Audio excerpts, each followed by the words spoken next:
न्याय नहीं मिलता, मिलती है तो सिर्फ तारीख पे तारीख, तारीख पे तारीख। ये था सनी देओल का ऐतिहासिक dialogue from the film Damini, जहां वो वकील बने थे। अब पिछले 27 साल से कुछ सनी देओल के साथ भी ऐसा ही हो रहा है, बस तारीख पे तारीख ही हो रही है। बस फर्क ये है कि इस रियल लाइफ केस में Sunny Deol is not the hero, but he is the alleged villain. और जो यहाँ पे विक्टिम है, वो है noted producer Suneel Darshan. This matter pertains to 1996, जब सुनील दर्शन साहब ने एक फिल्म बनाई थी, Ajay, with Sunny Deol as the hero. और जैसा कि सुनील दर्शन साहब ने इतने सालों में कहा है कि सनी देओल ने इस फिल्म के इंटरनेशनल डिस्ट्रीब्यूशन राइट्स, कुछ तो डिस्ट्रीब्यूशन राइट्स मांगे थे, जिसके लिए कुछ 2 करोड़ का डील इनकी बीच में हुई थी। और लेकिन सनी ने इनसे कहा कि इनके जो पैसे हैं वो कुछ लंदन से आएंगे, और आप हमें प्रिंट दे दीजिएगा। जैसे ही मेरे पैसे लंदन से आएंगे तो फिर मैं आपका इंस्टेंटली जो ड्यूज है उसे वो क्लियर कर दूंगा। दैट वाज 1997, और अब हम है 2024 में। 27 साल से ये मैटर चलते आ रहा है। कई सालों पहले सुनील दर्शन साहब ओवर द इयर्स उन्होंने कहा था कि कैसे उस वक्त जब वो पैसे दे के नहीं आए तो सनी देओल हैड अग्रीड कि वो उनके साथ 1-2 फिल्म करेंगे इस पैसे की भरपाई करने के लिए, कुछ 2 करोड़ रुपए थे। लेकिन दुर्भाग्य से आज तक वो अपने allegedly Sunny Deol has not stayed true to his word. अब सुनील दर्शन का जो केस है, पहले भी वो मीडिया में बोल चुके हैं थोड़ा बहुत, लेकिन लास्ट के लिए अगर आप देखें, ज्यादातर मीडिया ने इस विषय पे कोई इतना कुछ टच नहीं किया। क्यों नहीं किया, आई डोंट नो। बस आज सुनील दर्शन साहब ने एक प्रेस कॉन्फ्रेंस रखी जहां उन्होंने खुल के इस विषय पे बात की। अब इंटरेस्टिंग बात यह थी कि यहाँ पे सुनील दर्शन अकेले नहीं थे। उनके साथ एक बिल्डर थे, सौरभ गुप्ता, जिन्होंने फिल्म प्रोडक्शन अपनी कंपनी खोली थी। उन्होंने भी आरोप लगाया कि उन्होंने सनी देओल को साइन किया था एक फिल्म के लिए। और बस 2000 उनकी जो साइन किया था शायद 2016-17 की बात थी। और उसके बाद से तो बस उन्होंने, जो सुनील दर्शन के साथ हुआ है कि बस सनी देओल ने पैसे तो ले लिए और कभी भी उसे रिटर्न नहीं किया। उल्टा बात, जो ये दूसरे प्रोड्यूसर है इनकी बात हुई थी कुछ 2 करोड़ में, 2 करोड़ का 4 करोड़ हो गया। और ऐसे ऐसे कर करके सनी देओल अब तक उनसे कुछ 25 करोड़ रुपए ले चुके हैं सौरभ गुप्ता जी से। लेकिन अब तक उन्होंने उनकी फिल्म कोई शूट नहीं की है। तो खैर, एक आदमी का कहना ऐसा है, अब दूसरे आदमी ने भी आरोप लगाए हैं। और इंटरेस्टिंग बात यह है कि इन दोनों के जो वकील है अशोक सरावगी जी, उन्होंने भी आज कहा कि एक और प्रोड्यूसर है, उनका नाम नहीं लिया गया है, लेकिन उनके साथ भी कुछ सनी देओल ने एलिजिडली ऐसा ही किया है। और बल्कि उन्होंने तो हमें आगाह किया कि वो प्रोड्यूसर इतने डिप्रेस्ड है that he is even contemplating suicide. Let's hope कि भगवान ना करे ऐसा कुछ हो। खैर, आज जो एक प्रेस कॉन्फ्रेंस हुई सुनील दर्शन और सौरभ गुप्ता की, उसमें पहले इन दोनों व्यक्ति ने अपना अपना बात रखी। उसके बाद फिर मीडिया ने कुछ इनसे सवाल पूछे, जिसके अंदर हमने भी सुनील जी से पूछा कि क्या कुछ पॉलिटिकल प्रेशर था, क्योंकि Sunny Deol he was a former member of parliament पिछले इलेक्शन में, और इस बार तो वो कंटेस्ट नहीं कर रहे हैं। तो जरिए सुनिए, पहले आप सुनिए what Sunil Darshan had to say, and then the questions that the press asked him. मैं सुनील दर्शन, लगभग 40 साल करीब से मैं फिल्में बना रहा हूँ, और उससे पहले डिस्ट्रीब्यूशन का हूँ, पैदाइशी इस फिल्म इंडस्ट्री का हूँ। 64 साल का हूँ, और 64 साल में से 64 के 64 साल इस फिल्म इंडस्ट्री में बिताए हैं। सनी देओल से पहले मिस्टर धर्मेंद्र जी हैं, उनके फादर, उनके साथ भी अच्छे ताल्लुकात रहे। उनकी कई फिल्में हमने डिस्ट्रीब्यूट की, उनसे एक बहुत अच्छे ताल्लुकात हम समझते थे रहे। सनी देओल की पहली फिल्म बेदाब जो थी, उस पर भी जो था हमारा कंट्रीब्यूशन था। मेजर्स में आपको गिना के अपने आप को छुपा नहीं करना चाहता। उसके बाद उन्होंने घायल बनाए, उस पर भी मेरा बहुत कंट्रीब्यूशन था। फिर मैं कहूँगा मैं अपने मेजर्स नहीं गिनाना चाहता। बरसात बनाई जब उन्होंने बॉबी देओल को लॉन्च करने की, उस पर भी मेरा कंट्रीब्यूशन था, उसका डिस्ट्रीब्यूटर भी मैं था। उसके अलावा मैंने जब अपना career as a film maker शुरू किया तो सनी देओल को अपनी पहली फिल्म में कास्ट किया अनिल कपूर के साथ, इंतकाम, 1987-88 की बात है। उसके बाद दूसरी फिल्म बनाई लुटेरे, जिसमें सनी देओल, जूही चावला, नसीरुद्दीन शाह वगैरह थे। उसके बाद मैंने खुद डायरेक्ट की अजय, जिसमें सनी देओल और करिश्मा कपूर थे। और 10 साल में जब मैं 10 फिल्में बना सकता था तो मैंने 3 ही फिल्में बना पाया, क्योंकि सनी देओल के साथ काम करता था। और कहीं ना कहीं क्या होता, हम हिंदुस्तानी लोग, कम से कम पुराने वाले जो थे, आजकल के लोग एजुकेटेड ज़्यादा हैं, समझदार ज़्यादा हैं, दिमाग से काम लेते हैं, हम लोग दिल से काम लेते थे इस फिल्म इंडस्ट्री में। तो एक एलिजेंस, एक रिलेशनशिप्स, इन चीज़ों की कदर बहुत करते थे। एक दिन मेरे साथ एक बहुत बड़ा फियास्को हुआ, जो मेरी गलती कहो या विश्वास कहो या भरोसा कहो, जो सनी देओल ने मेरे साथ खेला।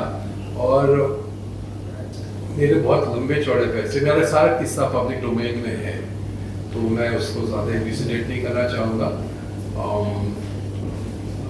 बहुत बहुत बहुत धोखा किया मेरे साथ। आप यकीन करोगे कि मैंने उन्होंने कहा, पैसे लेने के बाद कहा चलो आपकी फिल्म तो कर ही रहा हूँ तो कहानी सुनाऊँ, वही जो इन्होंने से पता है ना कैसे खींचते का। अब मैं उसके हर चाल समझने लग गया था। तो मैंने उनको एक फिल्म की कहानी, बोले हैदराबाद आके मुझे कहानी सुनावा गया, तो उनको कहानी सुनाई मैंने। कहानी सुनने के बाद उस आदमी ने क्या कहा मालूम है, सुनील ये कहानी ठीक नहीं, तुम्हें इस पर और मेहनत करनी पड़ेगी। पैसे तो पूरे ले चुका था, तो मैंने मेहनत करनी पड़ेगी, कितना धोखा दे रहे हैं।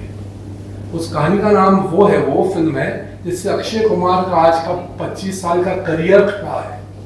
उस फिल्म का नाम था जानवर।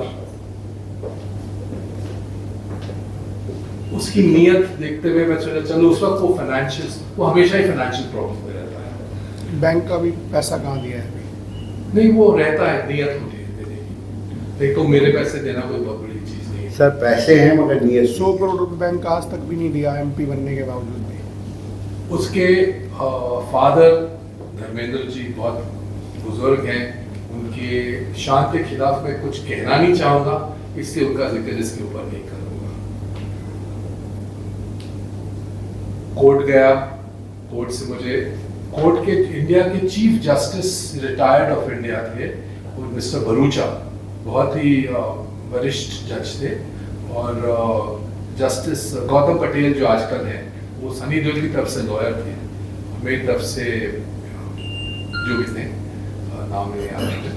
तो वहाँ जस्टिस भरूचा को इसने कहा कि मेरे पास पैसे नहीं है सुनील को लौटा देने के लिए, तो प्लीज़ मैं उसकी एक फिल्म में काम कर लेता हूँ। मैंने कहा, मैं जस्टिस भरूचा को समझाया, नहीं मैं नहीं करना चाहता सर। उन्होंने कहा देखो इसके पास पैसे नहीं है देने के लिए, ये जब मान रहा है, मेरे सामने मान रहा है, तो भाई वो तुम्हारा कोई गलत तुम्हारे साथ नहीं कर पाएगा, तुम इसकी प्रपोजल को फिर मान लो। ये 2007 की बात है। तो मेरे पास मैं एक उनकी इज्जत, उनका सम्मान और उनकी बात पे विश्वास करके मैंने ओके कर दिया। तो एक एग्रीमेंट बनाया गया कि 3 महीने के अंदर उसको सब्जेक्ट ओके करना ही पड़ेगा, और उसके बाद 8 महीने के अंदर उसको फिल्म कंप्लीट करनी ही पड़ेगी। वो 11 महीने गुजर गए, उसने मेरे से मेरा सब्जेक्ट जो था वो 90वें दिन पे सुन के, वो भी मुझे उसके पीछे पढ़ के सुनाना पड़ा, तब उसने ओके किया था।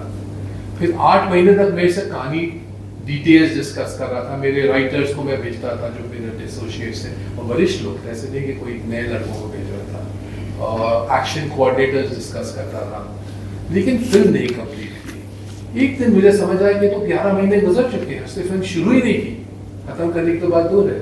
तो मैंने अपने वकील से उनको नोटिस भिजवाया, जिसका उसने जवाब दिया कि मैंने कब कहा कि मैं फिल्म कर रहा हूँ, मैंने ओके किया ही नहीं। क्यों? तो पूछा क्यों? बोले मैंने इसके डायलॉग्स कहाँ ओके किए, तो मैंने उससे कोई डायलॉग्स ओके कराने नहीं थे। लेकिन फिर ऐसे ही उसने चक्रों में ऐसा होता लीगल जो है उसमें फंसा के मुझे घुमाता रहा, फिराता रहा, घुमाता रहा। और उसके बाद आज भी वो केस जो है 2016 के दिसंबर महीने में डबल बेंच में लगा हुआ है, लेकिन डबल बेंच बॉम्बे कोर्ट की तो हालत मुझसे ज़्यादा आप लोग बेटर जानते होंगे। तो कोई हियरिंग नहीं हुई, ना वो पैसे देना चाहता है, ना नियत रखता है देने की। नहीं होते, आदमी समझ सकता है कि you bear with the person. सिर्फ इतना कहना चाहूँगा कि 1996-97 जबकि वो सारे पैसे थे, उससे कुछ 2-4 साल पहले उसके फादर ने एक खंडाला में प्रॉपर्टी खरीदी थी, तो वो भी प्रॉपर्टी की वैल्यू जो थी, जितने पैसे मेरे से लिए थे उससे ज़्यादा नहीं थी, कम ही थी। उस प्रॉपर्टी को सुना था कि 2020 में एक मुंबई मिरर के फ्रंट पेज या बैक पेज पे एक स्टोरी आई थी कि कई कोई 200-250 करोड़ रुपए में इन्होंने किसी एमपी को सनी देओल ने जो है वो किसी एमपी को बेची है और बेचने के बाद फिर कोई बैक ट्रैक हो गया, कोई किस्सा धमा चढ़ा, वो भी स्कैंडल हो गया था। पैसे ले लिए थे। That was for 5-star hotel. हाँ जी, किसी को उसका पोर्शन बेचा था और वो बैकस्टेप हो गया। वो केस अभी भी चल रहा है। इन्होंने लैंड ही नहीं दी उनको, लैंड नहीं दी, पैसे ले बैकआउट लिए हो उनसे गए, कैश में। पैसे ले लिए और जमीन नहीं दी और बैकआउट हो गए। और वो केस अभी भी जहाँ तक मुझे कैश का याद तो है केस आदमी पूना डाल नहीं कोर्ट के सकता। अंदर पेंडिंग है वो। तो कुछ ऐसा ही किस्सा, मैं तो डीआरएक्स डिटेल नहीं जानता था, लेकिन ऐसे ही चलता रहा। उसको होश भी नहीं, उसको याद, उसका तो ये है कि मैंने कॉन्क्वेस्ट कर लिया, फलाने की जेब काट ली और आगे बढ़ गए। एक और आपको बात बताऊं, सनी देओल के सारे किस्से के बाद 2006-5 में उनके एक सेक्रेटरी थे मिस्टर बाग सिंह, बहुत ईमानदार, पुराने ज़माने के वफादार आदमी थे और ईमानदार थे। उन्होंने मुझे अप्रोच किया कि भाई बॉबी के करियर में कुछ लो चल रहा था पीरियड, तो उन्होंने मुझे अप्रोच किया कि भाई अगर आप फिल्म बनाते हो तो आप बॉबी को क्यों नहीं दे रहे थे। तो मैंने बॉबी को उसके साथ एक कॉन्ट्रैक्ट किया, बॉबी के साथ, जिसमें उसने मेरी फिल्में करनी थी, सेट ऑफ फिल्म्स, और उसका कॉन्ट्रैक्ट का क्लॉज ये था कि जब तक वो मेरी फिल्में खत्म नहीं करे कहीं दूसरी जगह काम नहीं कर सकता। बॉबी देओल ने मेरी फिल्म की बरसात, उसके बाद दोस्ती में काम किया तुरंत बाद, और तुरंत उसके बाद शाकला, 3 फिल्में बैक टू बैक की। मुझे उससे कोई शिकवा शिकायत नहीं है। उसने अपने पैसे मांगे, बस इतना कहा था कि मेरे पैसे मुझे मिल जाने चाहिए, ऐसा नहीं हो कि सनी के पैसे मेरे पे एडजस्ट हो जाए। तो वो पैसे अपने ले गया, मैं वही का वही रुका हुआ हूँ, कोई जवाब नहीं, कोई कुछ नहीं। फिर मैं आपको कहता हूँ, मैं उसके फादर के बारे में कुछ नहीं बोलना चाहे, वो सीनियर है। तो ये किस्सा जो है, ये मैं तो एक हूँ, और मैं तो फिर भी मैं समझता हूँ काबिल हूँ। कितने लोग हैं जो इनके ऑ में, इनकी वो हेलो में जो है फंस जाते हैं, और अनगिनत लिस्ट है लोगों की। मैं एक गुजराती आदमी को जानता हूँ जो अमेरिका, इंडिया छोड़ के चला गया, वो इतना डिसइल्यूजन हो गया था यहाँ से। तो ऐसे तो कई हैं, और ये इनकी सनी देओल साहब जो है, इनकी आदत सी है। और ये आपको इसलिए, I want you people, I request you people, मैं जानता हूँ बहुत आसान नहीं है जो मैं आपको बोल रहा हूँ, क्योंकि मेरी आवाज़ एक है, आप शायद मुझे साथ दे दें, लेकिन इनके पास बड़ी बड़ी फौजें हैं जो डिजिटल प्रिंट को हैंडल करती हैं, और वो मेरी आवाज़ को दबा देंगे। क्योंकि एक साल पहले किसी चैनल ने मुझसे बात की थी, और मैंने ये बात उनको जो सच जो आपको बता रहा हूँ वही उनको बताया था। तो मेरे उस वीडियो के ऊपर मुझे बहुत अब्यूज़ और स्लैश किया गया था। लेकिन देखिए, ताकत कुदरत और सच्चाई की ये है कि अगर उन्होंने 100 आदमी मेरे खिलाफ लगाए, तो 1000 आदमी जो थे उन्होंने मेरी तारीफ और मेरा सपोर्ट किया। तो इसीलिए आपसे भी रिक्वेस्ट करता हूँ, बुराई को सपोर्ट मत कीजिए, और कुछ नहीं। शुक्रिया। ऑब्वियसली आपने कहा कि धर्म जी के बारे में कुछ बोलने की, कभी आपने कोशिश की कि उनसे बात करने के लिए, धर्म जी के लिए, क्यों सनी जी ऐसा कर रहे हैं? ये वो चैप्टर है जो ये वो चैप्टर है जो उनकी बुजुर्गी देखते हुए मैं बात नहीं करना चाहूँगा। हालांकि मेरे दिल में जितनी तकलीफ है वो मैं आपको भी बयान नहीं कर पा रहा हूँ। तो लेकिन क्या है, मैं ऐसा समझता हूँ, एक सीनियर के बारे में मेरी बात करना चाहता हूँ। सर, मैं आपको क्लियर कर दूं, 1-2 प्रोड्यूसर गए थे धर्म जी के पास ये बातें लेके। धर्म जी ने अपनी मजबूरी बताई और साथ में ये कहा कि उसका जो भी प्रोफेशनल काम है उसके अंदर मैं कभी इंटरफियर नहीं करता, तो कृपया उसकी बात जो है मेरे सामने मत करिए। सर, एमपी शब्द का जिक्र किया गया, मेरा एक्सपीरियंस वो नहीं है। सर, एमपी शब्द का जिक्र किया गया था क्योंकि अब वो नहीं है, इस बार वो नहीं लड़ रहे, तो इतने साल से जो कुछ नहीं हो रहा था, कि आपके हिसाब से जो वो क्या अपनी पॉलिटिकल मसल भी कुछ वो फ्लेक्स कर रहे थे इस मैटर में? इस बात पे तो मैं कमेंट किया, एमपी तो 5 साल ही था ना, 19 से 24, राइट है। लेकिन मेरा किस्सा जो है वो तो 1997 का है। लेकिन उस वक्त एमपी होने, ये क्या है, स्टार पावर एक चीज होती है, वो बहुत बड़ी होती है।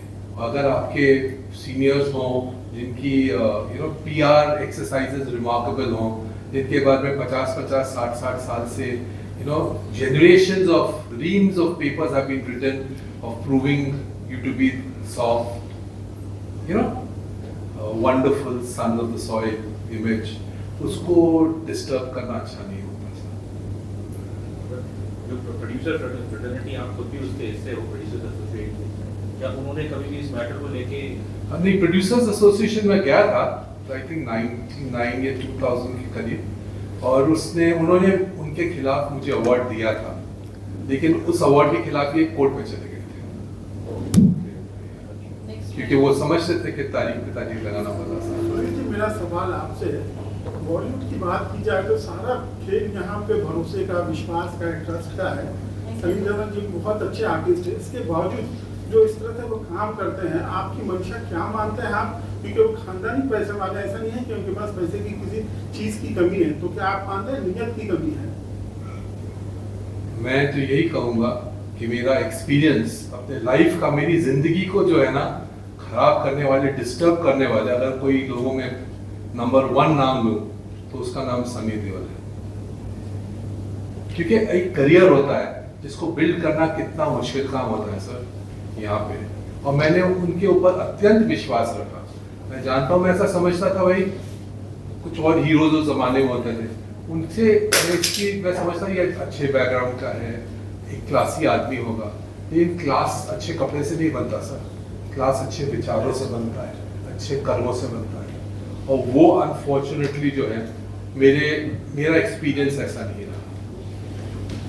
आपने उन पर इतने आरोप लगाए, इसके बावजूद उनके कैरियर पे कोई असर नहीं पड़ा, क्या वजह मानते हैं? गदर 2 जैसी सक्सेस फिल्म उनको मिल गई और अभी भी कई प्रोड्यूसर्स उनके घर के चक्कर काटते हैं, क्या कारण मानते हैं सर आप?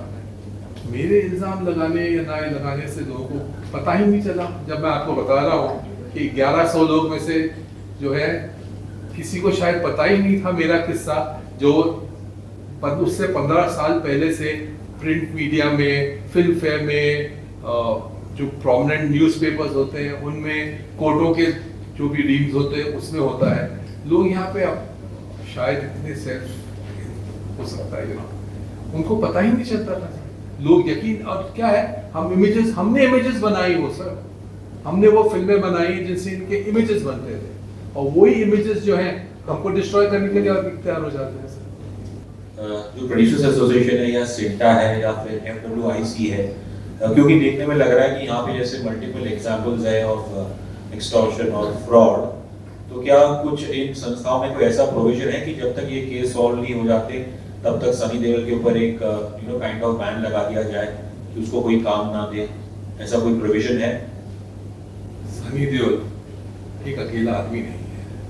सनी देओल एक बहुत ही बड़े फैलाव होता है ना फिल्म इंडस्ट्री में, पावरफुल लोगों का, उनके जो टेंटिकल्स हैं बहुत लंबे फैले हुए हैं, फलाने का फलाना, वो फलाने का ऐसे करके, और वो सब जो है वो प्रोमिनेंट मेंबर्स हैं इस फिल्म सिंटा जैसे आप बोल रहे हो वहाँ पे भी। तो मेरा तो ख्याल नहीं कि सिंटा में जब तक कोई बहुत समझदार लोग नहीं होंगे तो उनका इन्फ्लुएंस का जो एबिलिटी है वो बहुत स्ट्रॉन्ग है सर। तो आप उनसे उम्मीद रखना जो है, उनकी भी कोई लिमिटेशंस होंगी या मजबूरियाँ होंगी शायद, जो लोग वहाँ कुर्सी पर बैठते हैं। इनका ये कहना सही है कि सिंटा में कुछ भी नहीं कर पाएंगे, परंतु चूंकि मैं इंपा का लीगल एडवाइज़र भी हूँ, तो इंपा ने जो है इस बात को कंसिडर करते हुए अपने बायलॉज में अमेंडमेंट किया, और उस अमेंडमेंट के तौर पे जो है, जैसे सुनील जी को अवार्ड हुआ, वो कोर्ट में चैलेंज हुआ, वो सिर्फ इसलिए हुआ कि उस वक्त जो है उनके बायलॉज में कहीं ना कहीं करेक्शंस थे। हमने उस चीज़ को रियलाइज़ करते हुए उस बायलॉज का करेक्शन किया, जनरल बॉडी में पास करवाया, और आज की तारीख में इंपा के पास इतनी अथॉरिटी है कि वो अगर उसको रोक नहीं सकते तो कोई बात नहीं, अपने प्रोड्यूसर मेंबर्स को रोक सकते हैं कि आप इससे कोई काम नहीं कराओगे। आपको शायद ख्याल होगा जब संतोष सिंह जैन जो है वो ऑल इंडिया को रिप्रेजेंट करते थे, हालांकि थे CCCA से, तो उन्होंने एक रूल बनाया था कि एक आर्टिस्ट जो है साल की 2 पिक्चरें या 3 पिक्चरें ही साइन कर सकता है, हमारे परमिशन के बिना आगे नहीं बढ़ सकता। तो वैसा क्लॉज हमने उसमें डलवाया है। अगर इंपा किसी को डायरेक्ट नहीं कर सकती नॉन मेंबर को, तो कम से कम इंपा ये ऑर्डर पास कर सकती है कि उनके मेंबर्स या उनसे एफिलेटेड जितने एसोसिएशन हैं वो मेंबर्स जो हैं उनको काम पे नहीं लेंगे। तो डेफिनेटली वो प्रोविज़न अब ये 3 साल पहले ही जो है वो किया गया है। So you also work with so many artists, so many आपके भाई हैं, रमेश जी हैं, बहुत सारे लोग हैं, तो कभी उनसे बात करके एक एक यूनिटी फॉर्म में, या फिर आप सोचते कि industry You have to fight your battles yourself, because क्या आप किससे लड़ रहे हो, ये बहुत ज़रूरी है समझने के लिए। मैं तो अपने आप को इस फिल्म इंडस्ट्री का ही पैदा भी यहाँ हूँ और यही बनूंगा, श्योर।